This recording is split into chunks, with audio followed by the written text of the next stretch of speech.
नमस्कार विद्यार्थी मित्रांनो, आजच्या व्हिडिओमध्ये आपण अपूर्णांकातील लहान आणि मोठा अपूर्णांक ओळखण्यासाठीचा नवीन टाईप घेऊन आलेलो आहोत.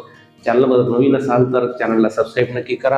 पाहूयात या ठिकाणी आजचं उदाहरण 12/5, 15/8, 13/6 आणि 10/3 पाहिलं. या ठिकाणी अपूर्णांकाचं निरीक्षण जर तुम्ही केलं असेल तर सगळ्या अपूर्णांकाचे अंश छेदापेक्षा मोठे आहेत. म्हणजेच या ठिकाणी हे सर्व अपूर्णांक कसे आहेत, अंशाधिक आहेत.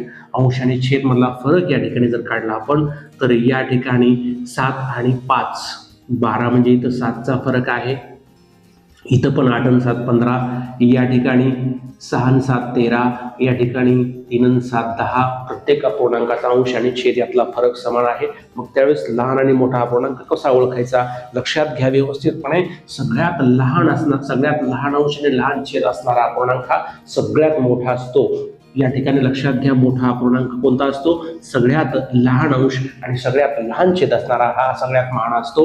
म्हणून या ठिकाणी सर्व अंशामध्ये लहान 10 आहे, सर्व छेदामध्ये लहान 3 आहे. म्हणजे 10/3 हा सगळ्यात मोठा आणि सगळ्यात लहान जर या ठिकाणी आपण अपूर्णांक ठरवला तर सगळ्यात मोठा अंश म्हणजे सगळ्यामध्ये मोठा असणारा 15 आहे. अंश आणि छेदामध्ये किती आहे, 8 आहे. म्हणजे सगळ्यात लहान असणारा अपूर्णांक 15/8.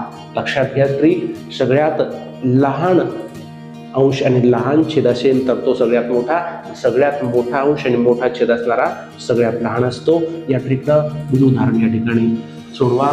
व्हिडिओ आवडल्यास लाईक नक्की करा. पाहूयात पुढील व्हिडिओमध्ये अपूर्णांकाची तुलना करण्याचा नवीन टाईप. तोपर्यंत नमस्कार, धन्यवाद, थँक्यू.